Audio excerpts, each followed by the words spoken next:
Hi friends, my name's host Eric. I'm the host of Talking with Famous People, and tonight I'd like to make a brief video on Don Quixote, the meaning of Don Quixote, the misuse of the term and expression, and what we can learn from one of Jeff Shaw's mistakes. So, if you know the channel at all, you know that Jeff Shaw is an interesting guy who's attempting at all times to find ways to attack me and take me down a notch, basically to humble me, to make me feel, to make me realize that my competence is over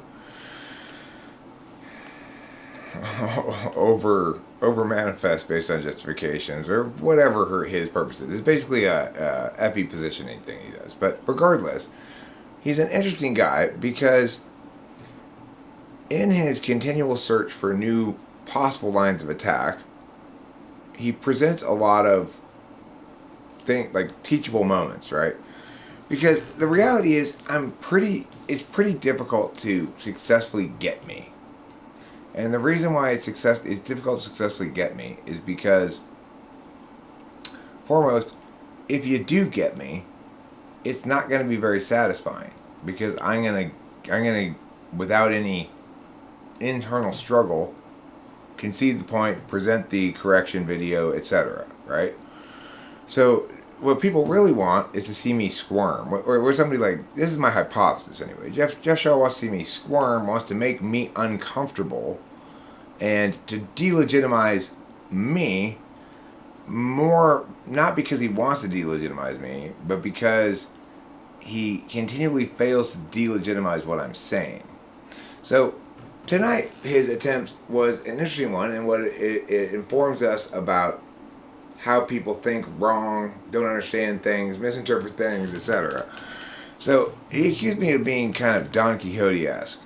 And I thought this is a great way to explain how I've realized in recent years that people use that expression, like Don Quixote, they use it completely fucking wrong, okay?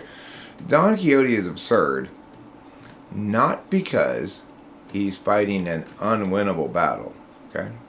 Not because he's continuing to attack things that are too big to knock over, right? That's not what makes Don Quixote absurd.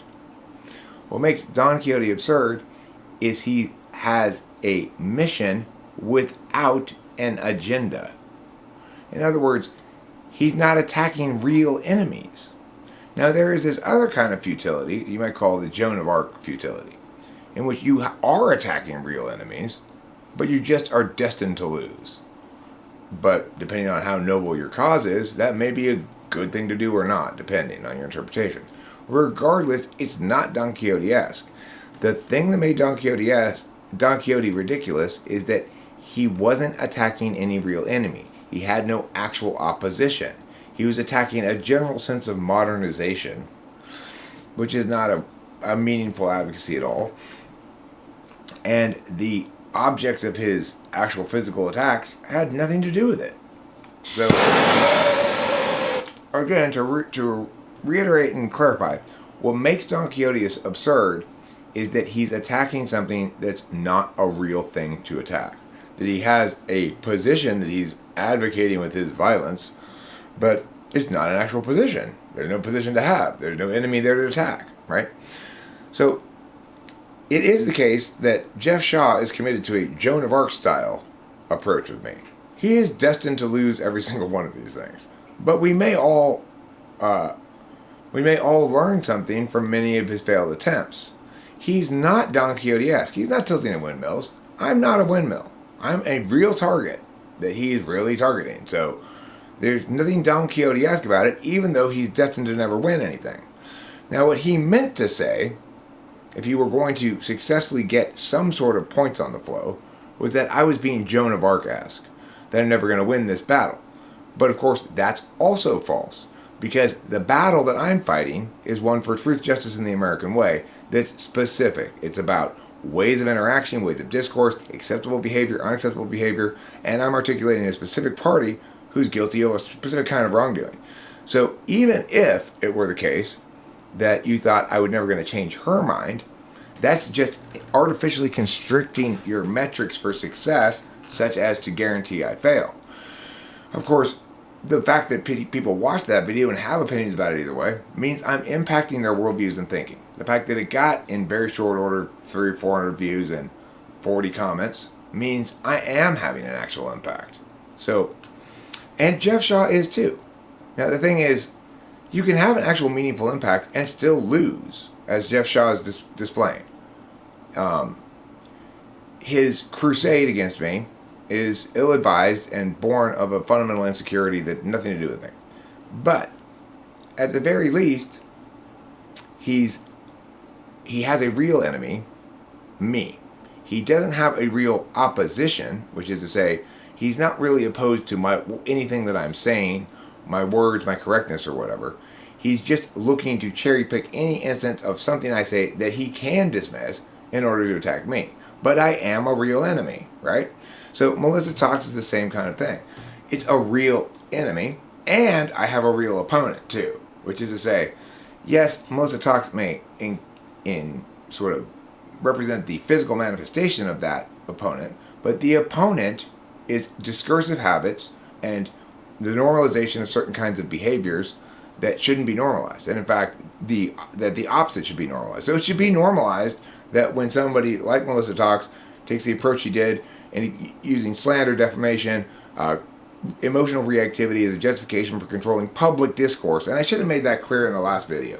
There's a big difference between private discourse and public discourse. What I'm talking about here is public discourse, not private discourse, okay? So, obviously, in your personal relationships with your lovers and your friends and stuff, it's different. These rules don't apply, but they do apply consistently 100% of the time in public discourse. So, there's not only nothing Don Quixote-esque about what I'm doing, there's also nothing Joan of Arc-esque about what I'm doing. And additionally, for those of you who say, will you just stop talking about this? This is why I make videos the way I do. So I began that video explaining precisely why I was talking about it. Because I was reignited my anger when on the homepage it suggested to me a Melissa Talks community post about her allergies, I think it was. But it reminded me of an ongoing lack of resolution regarding an unequilibrium in the status quo. Namely, she was wrong, slandered, defamed me, hasn't apologized, and so I'm obviously going to do the just and righteous thing. You don't excuse or coddle such people by allowing that behavior to just go on swept under the table. You try to keep hammering it until they feel compelled to respond, right? That's the just and righteous thing to do. For people who don't like this subject matter because it's too contentious, and so they don't like these kind of videos because they're involving drama and that's not what they're into, that's fine, I get it. Don't watch these videos. But don't think that I'm doing something wrong to continue talking about it, because my behaviors and videos and stuff are all authentically motivated. The reason I made that video right then was because I was mad right then. And I was mad right then for a very authentic reason of I had very good cause to be mad. And so I voiced that. There needs to be a responsivity to my legitimate complaint in order for my anger to be solved, right? Sure, venting about it provides me solvency in the moment. I stopped thinking about it for a while. But then I read a comment like Jeff Shaw's and I remember this is an ongoing battle. There will always be people like Jeff Shaw who try to scuttle and muddy the path of rightness to make it unclear. They try to attack any good pathfinder like me, who's very clear on where the path of rightness is, and is an excellent expert at determining which angle of the path is wrong and right, you know? He wants to eliminate the capacity of guides to meaningfully communicate things. And so he'll try to collapse everything down into a holistic bullshit representation like you're being Don Quixote. I'm not being Don Quixote. I may not win this battle against Jeff Shaw, but to the extent that even if we wanted to limit the metrics to exclusively me convincing Jeff Shaw I'm right, well, it would still be a Joan of Arc act, not a Don Quixote act. So get your fucking metaphors right.